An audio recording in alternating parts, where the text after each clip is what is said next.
After their first few hits, the boys had really got their act together. But their next challenge was to stay on top. And here's how they did it. Westlife were fast becoming one of the biggest selling bands on the planet, demanding their total dedication and the ability to leave ordinary life behind. I don't think I've ever met anyone who worked as hard as these guys.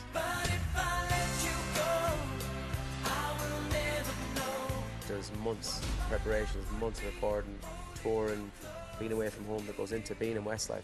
Getting up at 6 in the morning or whatever. I'd love to see the old diaries printed now because they were every single day was something in there, and that paid off. All day, every single day for 2 years, completely and utterly all over the place. We didn't care.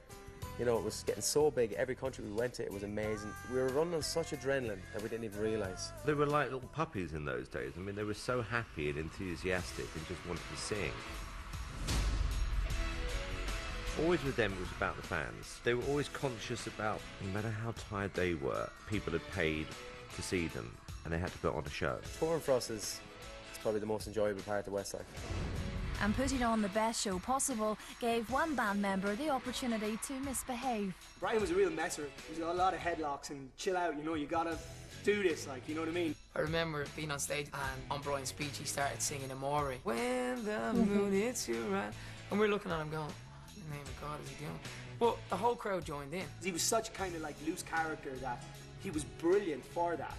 But it was also very stressful, because, especially for me, because I had Louis on the phone going, what's he doing? You know, and I'm going, I know, I'm trying my best to, you know, blah, blah, blah. And then he jumped into the pit. All of a sudden, one of us is gone.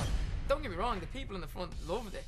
But afterwards, you'd go, well, I can jump into the pit as well. What if we all jumped into the pit? Then nobody can see us. He was a real character in that way. He had a real kind of big personality. If I'm honest, I think I actually took over that role kind of accidentally, because the older, more mature and kind of braver that we all got and more comfortable on stage, the banter with the crowd is probably one of the best things. We control that audience, you know, and like Nicky would be saying, put your right hand up, put your left hand up. We nearly, you know, I suppose, have a laugh at the crowd sometimes, because you have that control on a crowd. It's an amazing feeling. So maybe, I don't know, maybe Brian was mature beyond his years than we all gave him credit for at the time.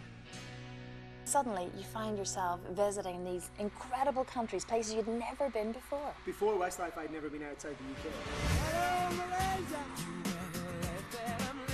When we went to Southeast Asia the first time, I'd say it was probably the craziest experience of my life. All of a sudden, I'm landing in Jakarta. The army have to take care of us because we might get, you know, squashed or, you know, hurt. In a way, we loved it because it was like, oh my God, we're so famous. The fans were pretty aggressive too, you know, and like they'd see and they don't realise because they get excited, you know, just pulling bits of hair out of your head. And I remember one girl in particular, she was looking around, and I was kind of standing on the stage singing and looking at her. And she was kind of looking around and she noticed that there was no security guard around her.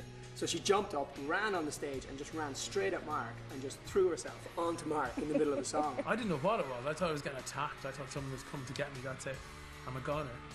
Away from the hysterical fans, a young Westlife were living the rock and roll dream. We lived it up, you know, but, you know, we were 20 years old and kind of why not? We were like caged monkeys getting set free, and we literally were hanging out of the chandeliers after every single gig until the sun came up and even much past it. Chemistry-wise, how did that work for you all? It's like putting your four brothers on a tour bus for 14 years or whatever. You're going to disagree with things and you're going to, you know, go head-to-head with people. It's all happened. Except we've never actually got in a situation where one of us has actually punched each other. You know, we had a few face-offs. Oh, we had fights. Me versus 5. Practically turning into a punch-up over disagreements. We're brothers in every sense of the word. We fall out, we make up, we kiss, we cuddle, we fight, we argue. You know, but we love each other, and that's the way it is with us. Probably worse than a bunch of girls, to be honest. I don't know what the Spice Girls was like, but, you know, I think we were quite honest with each other from the very beginning.